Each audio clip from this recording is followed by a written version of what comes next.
박혜민 11월 전략회의를 시작하겠습니다. 오늘은 박근혜 대통령 옥중투쟁 불법 인신감금 1316일째입니다. 미국 대통령 선거가 혼돈에 쌓였습니다. 아무튼 사전선거, 우편선거의 문제점이 많이 발생하고 있습니다. 우리 공화당은 미국의 가치, 또 우리 공화당의 가치, 이런 부분을 상당히 중요시합니다. 미국 대통령은 아무튼 한반도에 있어서의 이 평화, 북핵 폐기, 또 문재인 좌파 독재 정권의 실체에 대한 정확한 파악, 그리고 종전선언 반대, 전작권 회수 반대 등등 우리 공화당이 주장하는 그러한 부분들이 합리적으로 미국에 전달되고 미국의 정책으로 반영할 수 있는 그러한 결과가 나오기를 바랍니다. 지금 문재인 정권은 급격하게 이 미국 대통령 선거 이 와중에 친중공 행각을 보이고 있습니다. 그들이 가고자 하는 극단의 하나의 길을 우리가 볼 수가 있습니다. 우리 공화당이 특히 대한애국당부터 얘기했던 이 한반도에서의 새로운 질서, 문재인이 얘기했던 그 새로운 질서는 자유민주주의 체제의 질서가 아닙니다. 그들이 가고자 하는 것은 문재인 발언대로 하면은 연방제, 소극적 연방제라는 얘기를 하지만은 그들은 사회주의의 길을 가려고 하고 거기에 중주국은 중국입니다. 중국의 시진핑 공산당, 북한의 김일성 3대 세습정권, 대한민국의 사회주의 반미주의자, 친북, 종북, 토착발갱이 세력들이 대한민국을 자유민주주의 체제가 아닌 21세기에 망령같이 사라져버린 사회주의, 공산주의로 가고자 하는 것이 문재인 정권의 실체다.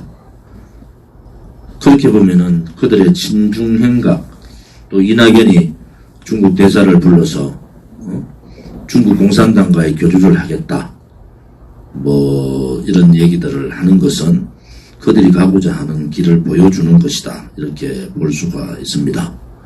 아무튼 우리 공화당은 대한민국 국민이 굳건한 안보, 굳건한 한미동맹을 통해서 안전한 대한민국, 또 자유민주 체제의 대한민국을 지킬 수 있는 그날까지 미국과 함께 가기를 바랍니다.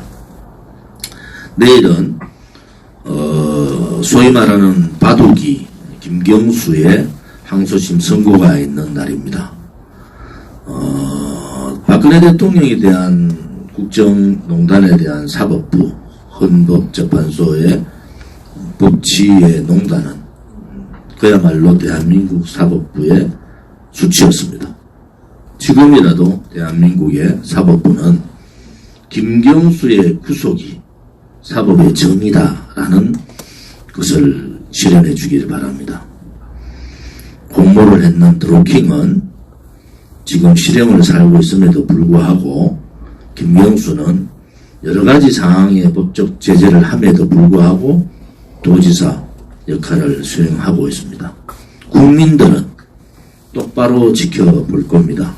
김경수의 내일 항소심 선고가 어떤 식으로 가는 건지, 대한민국의 정의의 사법부가 일말의 마지막 양심은 살아있는지를 똑똑히 지켜보겠습니다.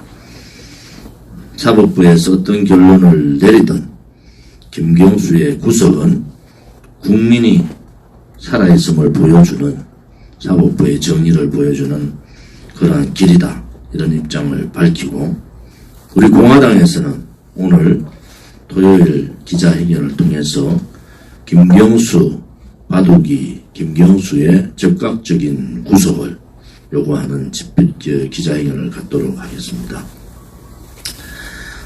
이인영의 통일부가 대한민국의 통일, 대한 가치를 흔들고 있습니다.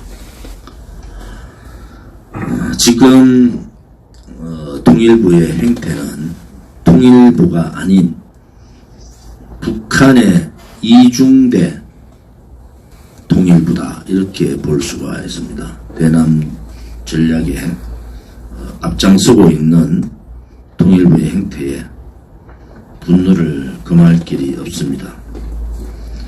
북한 어린이들은, 특히 평양을 제외한 전 지역의 어린이들은 먹고 살기 위해서 방과 후에 강제 노역을 당하고 있습니다.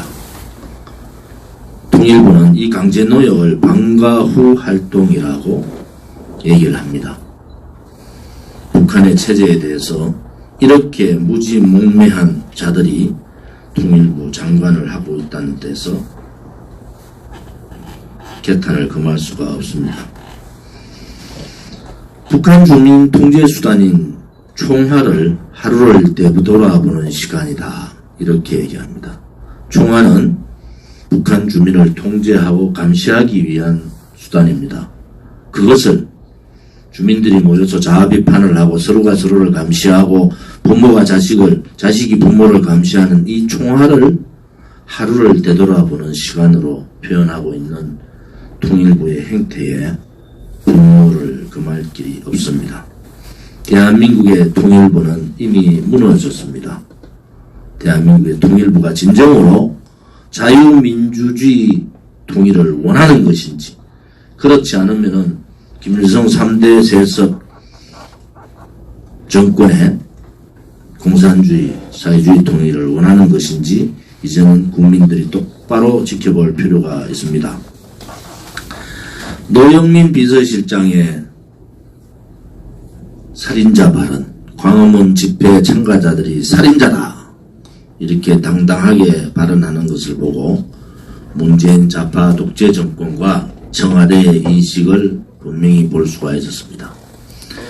문재인 좌파 독재 정권의 실정과 그들과 생각이 다른 그러한 반 문재인 정부 투쟁을 하는 사람을 살인자로 정의할 수 있는 그 용기에 정말로 감탄을 합니다. 노영민 씨는 지금이라도 국민께 대적고 대제하고 비서실장직에서 물러나는 것이 맞습니다. 비서실장의 자격이 없는 사람이 비서실장이 된 것 아닙니까? 자기 척을 팔면서 국회에다가 카드 단말기 갖다 놓고 척을 파는 그런 비양심적인 사람이 문재인 정권의 비서실장을 하고 있다는 데 대해서 개탄을 금할 수 없습니다. 또한 광화문 집회에 참가한 사람들을 살인자로 규정하는 국민에 대한 테러 행위에 대해서 용서할 수가 없습니다. 우리 공화당은 이 문제에 대해서 이번 토요일 집회 기자회견에서 대대적인 노영진 규탄, 문재인 좌파 독재 정권 규탄 집회를 할 것입니다. 참는데도 한계가 있고 국민을 무시하는데도 한계가 있습니다. 대놓고 국민들한테 살인자라고 칭할 수 있는 그들이 바로 중국 폐렴 발병 당시에 중국인을 입국을 금지하지 못한 살인자라는 것을 분명히 말씀드립니다. 많은 중국의 주변 국가들이 중국 폐렴, 무한 폐렴의 내용을 깨닫고 중국인 출입 금지를 시킴으로 인해서 중국 폐렴을 조기에 차단했는데도 불구하고 중국 폐렴을 차단하지 못한 문재인 정권이야말로 국민의 생명권을 담보로 한 무모한 정책을 쓰므로서 국민을 사지로 몰고 간 살인자라는 것을 말씀을 드립니다. 오늘 전략회의에 오래간만에 건강한 모습으로 이렇게 참석해 주신 허평한 천만인 무죄석방본부의 공동대표님께 감사를 드리고 오래간만에 허평한 대표님 말씀도 경청하도록 하겠습니다.